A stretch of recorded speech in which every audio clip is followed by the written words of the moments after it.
George Smith leyendo en voz alta la epopeya de Gilgamesh, la revelación que transformó al mundo. El 3 de diciembre de 1872, el Museo Británico presentó ante el mundo un hallazgo sin precedentes. Habían localizado parte del contenido de la mítica biblioteca del rey Asurbanipal. Se encontraban en la ciudad asiria de Nínive, en la actual Mosul de Irak. Con el tiempo, esta ciudad fue arrasada y el palacio y las tablillas quedaron sepultados, olvidados con el pasar de los siglos. Hasta que en el siglo XIX los británicos emprendieron expediciones arqueológicas, donde rescataron muchas de estas piezas olvidadas. Por fin, en aquella presentación frente a las principales autoridades del país, iban a revelar su contenido. Durante más de 4.000 años permanecieron enterradas. Entre los presentes estaban los periodistas, los ministros y personalidades del mundo académico y los miembros de la Sociedad Arqueológica Bíblica. George Smith, uno de los trabajadores, fue el encargado de anunciar el descubrimiento. No solo eso, sino que iba a leerles partes de los textos milenarios de las tablillas. Aquellas tablillas de Mesopotamia que ahora custodiaba el Museo Británico. Eran de arcilla y costó mucho recomponerlas. Hacía 20 años que las habían recogido. Al principio no les dieron valor hasta que George Smith las limpió y comprobó que formaban parte de la Biblioteca Real. Estaban escritas en lengua cuneiforme, por lo tanto eran muy antiguas.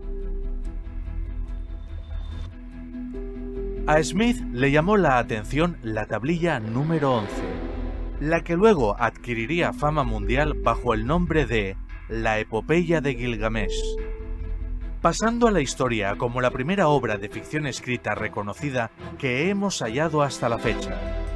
El New York Times le dedicó todo un artículo por este texto. George Smith subió al estrado ante su distinguida y variada audiencia y comenzó la lectura de la tablilla número 11. Fue en la ciudad de Shuruppak, la que está a la orilla del Éufrates, ciudad antigua donde los dioses tomaron la decisión de desatar el diluvio. La tablilla nos cuenta cómo un hombre ha de fabricar un barco para poder navegar y salvar a su familia. Junto con una pareja de animales de cada especie, todos tienen que escapar de ese diluvio. Al escuchar esa parte, todos los asistentes se removieron en sus asientos. Smith continuó leyendo. 6 días y 7 noches continuó el viento, el diluvio y la tempestad, hasta que llegó el 7º día y la tempestad se terminó. El mar se apaciguó, el viento se silenció y el diluvio concluyó. De pronto, ante tales palabras, varios de los presentes comenzaron a mirarse extrañados. Smith siguió con la lectura. El protagonista envió a varias aves para confirmar dónde había suelo firme tras el diluvio. Un diluvio, un arca, una pareja de cada especie y una paloma enviada en busca de suelo firme. Sin duda, aquel poema milenario de Gilgamesh es muy parecido a la historia del Arca de Noé, la de la Biblia. Una simple tablilla restaurada hizo tambalear el sistema de creencias religioso de todos los que le escucharon. El mensaje estaba claro. El libro divino, la Biblia, no era una obra original dictada por Dios, sino que replicaba y adaptaba mitos, poemas y otras historias más antiguas, relatos de otras civilizaciones. La epopeya de Gilgamesh fue escrita en arcilla alrededor del año 1800 a.C., es decir, unos 1000 años antes de que se escribiese el Antiguo Testamento. En el momento en el que George Smith leía el desconcertante texto, ya hacía 15 años que se había publicado El origen de las especies de Darwin.